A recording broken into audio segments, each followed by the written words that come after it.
Hello students, नमस्ते।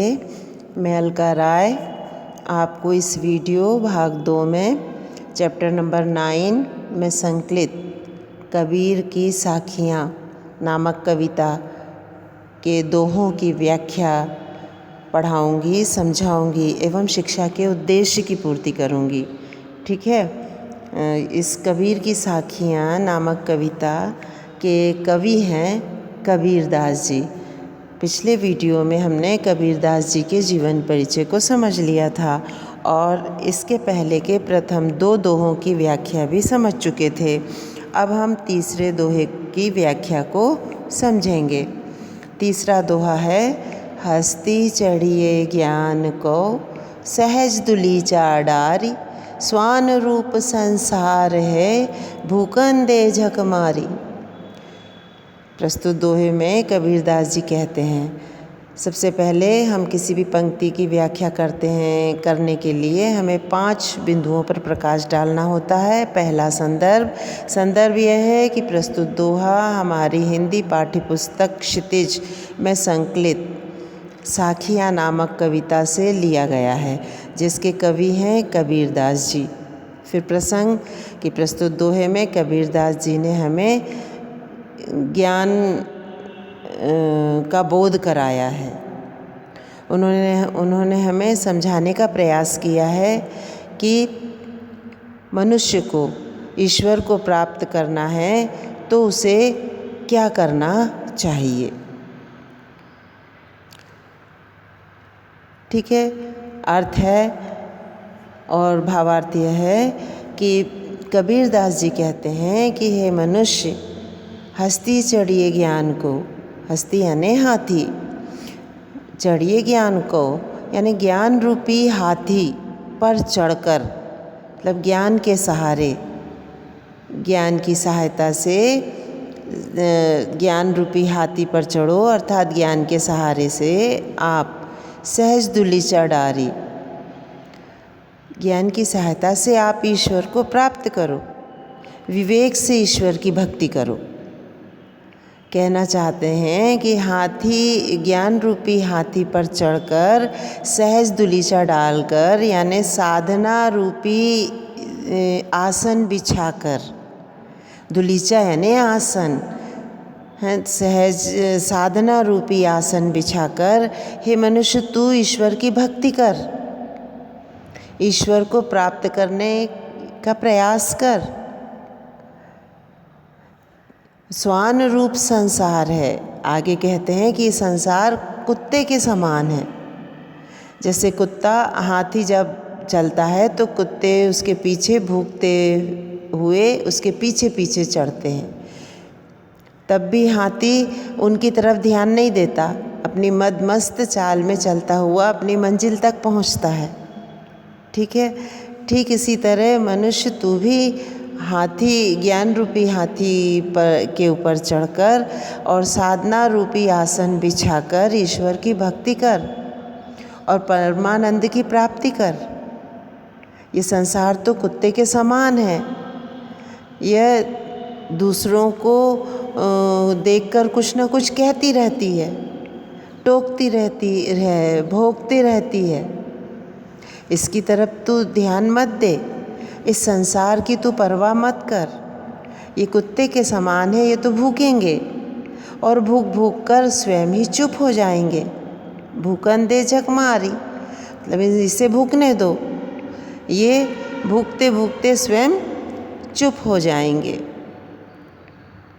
तू तो ज्ञान रूपी हाथी पर चढ़कर साधना रूपी आसन बिछाकर ईश्वर की भक्ति कर, अर्थात अपने विवेक के सहारे ईश्वर को प्राप्त कर, ईश्वर की भक्ति करके परमानंद की अनुभूति प्राप्त कर।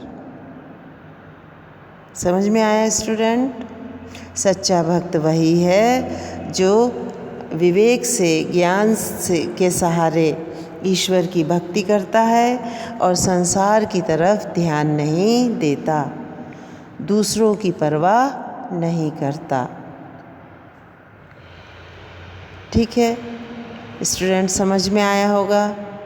यहाँ भाव यह है कि सच्चा व्यक्ति, सच्चा भक्त वही है जो अपने विवेक से ईश्वर की भक्ति करता है और ईश्वर को अपने अंदर ही प्राप्त करता है। ठीक है स्टूडेंट, समझ में आया होगा।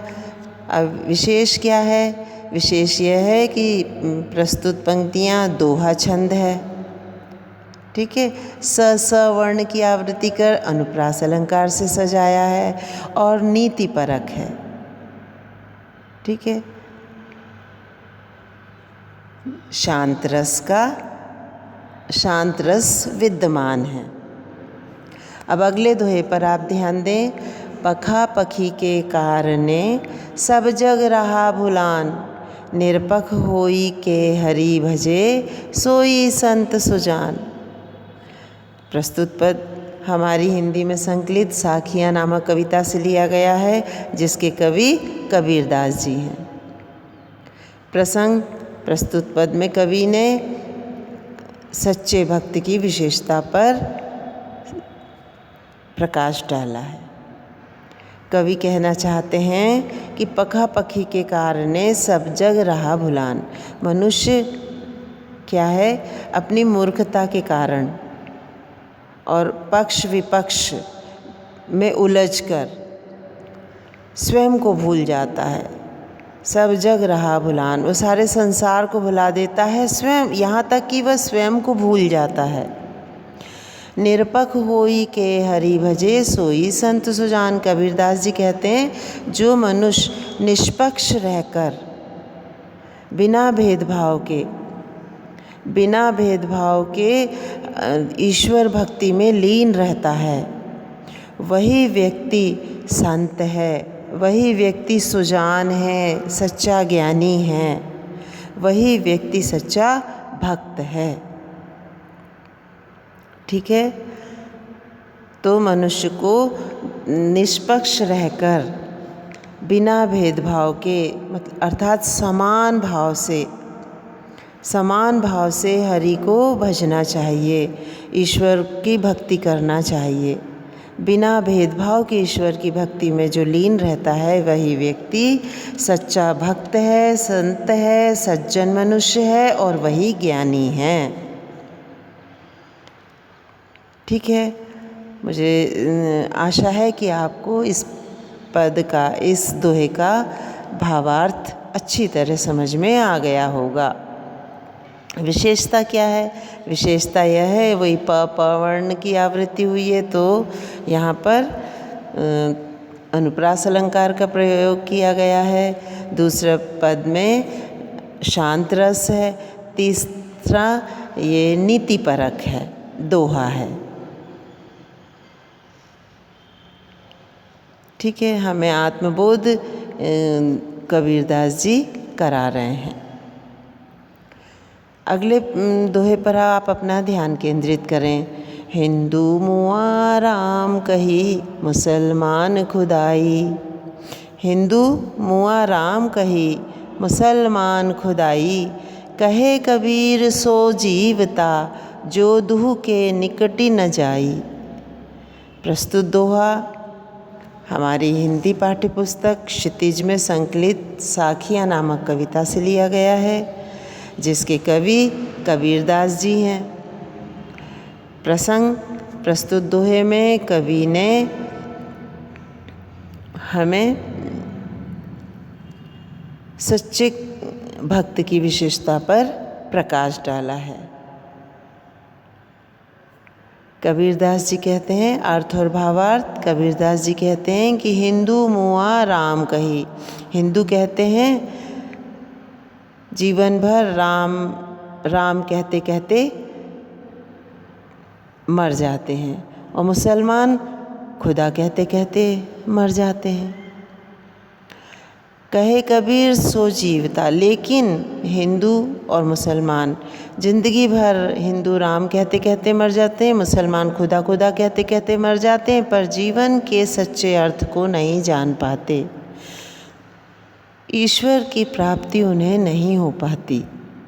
कहे कबीर सो जीवता। कबीरदास जी कहते हैं जीवन के सच्चे अर्थ को वही जान पाता है जो दुहु के निकट न जाई, जो दोनों के निकट नहीं जाता, जो दोनों के निकट नहीं जाता, अर्थात जो भेदभाव नहीं करता, जो राम और रहीम, जो राम और खुदा को एक समझता है, जो कहता है कि ईश्वर एक है, जो राम रहीम के चक्कर में नहीं पड़ता, जो ईश्वर को एक मानता है और समान भाव से उसकी भक्ति करता है, उसे पूजता है, भेदभाव नहीं करता,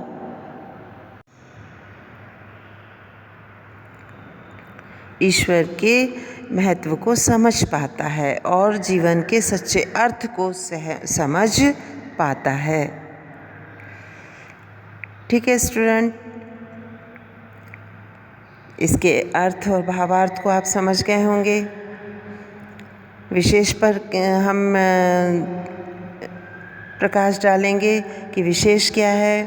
प्रस्तुत पद दोहा पद है,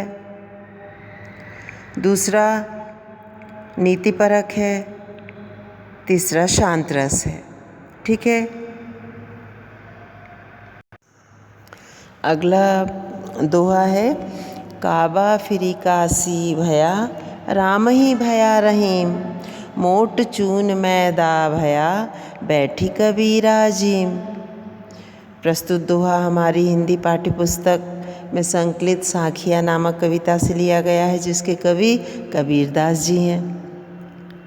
प्रसंग दोहे में कबीरदास जी ने बाह्य आडंबरों का विरोध किया है।